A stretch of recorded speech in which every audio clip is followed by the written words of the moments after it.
அண்மை செய்தி காவிரியில் தமிழ்நாட்டிற்கு 2.5 டிஎம்சி தண்ணீர் திறந்துவிட காவிரி ஒழுங்காற்றுக்குழு பரிந்துரை செய்திருக்கிறது. டெல்லியில் காவிரி ஒழுங்காற்றுக்குழு கூட்டம் அதன் தலைவர் வினீத் குப்தா தலைமையில் இன்று நடைபெற்றது.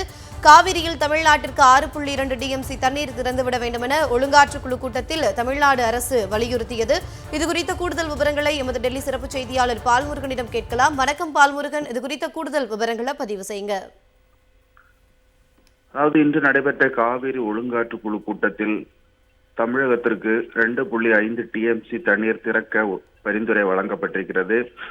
இன்று தமிழ்நாடு, கேரளா, புதுவை உள்ளிட்ட 4 மாநில அதிகாரிகள் காணொளி காட்சி மூலம் இன்றைய கூட்டத்தில் வந்து கலந்து கொண்டனர்.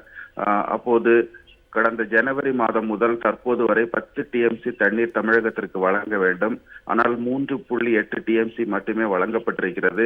மீதமுள்ள 6.2 டிஎம்சி தண்ணீரோடு சேர்த்து மேலும் அடுத்த மாதத்திற்கான தண்ணீரையும் சேர்த்து வழங்க வேண்டும். மொத்தம் 9.17 டிஎம்சி தண்ணீரை வழங்க உத்தரவு பிறப்பிக்க வேண்டும் என்று தமிழ்நாடு சார்பில் கலந்து கொண்ட அதிகாரிகள் வந்து வாதிட்டனர்.